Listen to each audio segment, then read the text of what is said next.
9 mai 2020, je poursuis les conversations microthérapeutiques avec une dernière vidéo confinée qui propose une plongée métaphorique au cœur des arbres. Pourquoi s'intéresser à la figure de l'arbre en ces temps de confinement? Eh bien, depuis toujours, l'arbre nous apparaît à travers les imaginaires comme une figure de sagesse, un être trouvant l'équilibre entre la terre et le ciel, en incitant l'être humain à en faire de même. Le langage courant regorge d'ailleurs de métaphores qui tissent des liens entre l'arbre et notre vie intérieure, notre vie psychologique.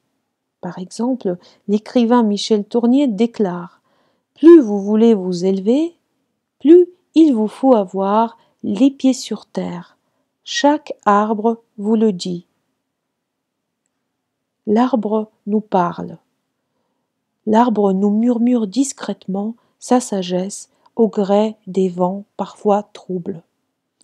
En ces temps de tempête sanitaire et économique où nos déplacements sont fortement limités, nous pourrions justement tendre l'oreille plus près de l'arbre pour entendre sa voix depuis son apparente immobilité. On peut se demander alors plus précisément qu'est-ce que l'arbre aurait à nous dire, qu'est-ce que l'arbre aurait à nous apprendre dans sa structure cellulaire et son fonctionnement microscopique. Qu'est-ce qu'il peut, en somme, nous révéler sur nous-mêmes? Eh bien, c'est justement la question qu'a posée l'écophysiologiste végétal Claire Damezin au démarrage de notre projet interdisciplinaire à l'intérieur de l'arbre. Le point de départ de cette plongée dans le microcosme puise sa source dans l'observation au microscope des structures cellulaires de plusieurs espèces d'arbres. Les images de microscopie ont été tantôt interprétées par le geste libre de la main, tantôt traduites et simplifiées par le dessin 3D.